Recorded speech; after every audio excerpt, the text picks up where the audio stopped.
নমস্কাৰ, মোৰ সোণালী খোজ চেনেললৈ আপোনালোকক সাদৰ সম্ভাষণ জনাই ডক্টৰ নাৰায়ণ দাসদেৱৰ অনাকটা কাপোৰ শীৰ্ষক লিখনি পাঠ কৰিব ওলাইছোঁ। কোনো অস্ত্ৰ শস্ত্ৰৰে নকটাকৈ তাঁতশালৰ পৰা উলিয়াই অনা কাপোৰেই অনাকটা বা আনাকাটা কাপোৰ। এই কাপোৰ তাঁতশালত এবাৰ মাত্ৰ এখনেই বোৱাটো উল্লেখযোগ্য।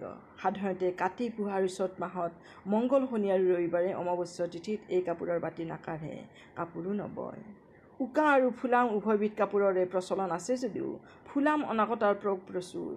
বোৱা হোৱাৰ পিছত চাৰি বাতি সূতা নকটাকৈ শালৰ ওপৰতে উঘা উঠা বা চেৰেকীত লৈ কাপোৰখন উলিয়াই আনি দুফালৰ ওলমি থকা দহিবোৰ চালে চকুৰোৱাকৈ জালৰ দৰে গুঠি পেলায়। অসমীয়া সংস্কৃতিত অনাকটা কাপোৰৰ স্থান বিশিষ্ট। বিয়াৰ দিনা দৰা কইনাই অনাকটা তেল পাতনি বস্ত্ৰ পৰিধান কৰাটো এটা সাধাৰণ দস্তুৰ। কইনাৰ চাদৰ অথবা শাৰী আৰু দৰাৰ ধুতিৰ লগতে চেলেং চাদৰ সদায় অনাকটা হোৱা বাঞ্ছনীয়। দৰাই কলৰ গুৰিত গা ধুই অনাকটা কাপোৰেৰে গা মোচে। ঘটত মেৰিয়াই থোৱা সৰু কাপোৰখনো অনাকটা। নান্দীমুখ শ্ৰাদ্ধৰ কালত 4টা কলপুলি পুতি তাত এখনি অনাকটা ফুলাম চাদৰ মেৰাই দিয়াটো নিয়ম। দৰা বৰণ আৰু লগুণ গাঁঠি বন্ধা কামতো অনাকটা গামোচা ব্যৱহাৰ হয়। বিয়াৰ পিছদিনা কইনাই দৰাঘৰ গচকিবলৈ যাওঁতে কলৰ গুৰিৰ পৰা দৰাঘৰলৈ যোৱা পথছোৱাত এখনি অনাকটা কাপোৰ পাৰি দিয়া বিধেয়। প্ৰথম সন্তান সম্ভৱা বিবাহিত স্ত্ৰীক অনাকটা বস্ত্ৰ নিদিলেই নহয়। উত্তৰ কামৰূপত এই অনাকটা কাপোৰখনিক কোৱা হয় আকলা।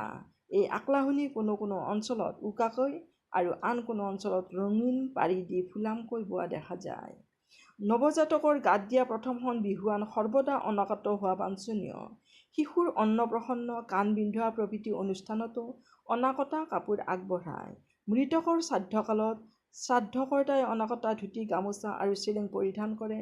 গীতা ভাগৱত প্ৰভৃতি পাঠৰ কালত গুৰি বন্ধা চটেধাৰীত অনাকটা কাপোৰ পাৰি দি তাতে পাঠকক বহিবলৈ দিয়াটো নিয়ম। এনেদৰে দেখা যায় যে অসমীয়া মানুহৰ জনমৰে পৰা মৰণলৈকে অনুষ্ঠিত বিভিন্ন ধৰ্মীয় অনুষ্ঠানত অনাকটা বস্ত্ৰই এক গুৰুত্বপূৰ্ণ ভূমিকা ল'বলৈ সমৰ্থ হৈছে। ইয়াৰ পিছৰ ভিডিঅ'টিত মই অপেশ্বৰীৰ নাম বা অপেশ্বৰীৰ সবাহ শীৰ্ষক পাঠ লৈ আহিম। ধন্যবাদ।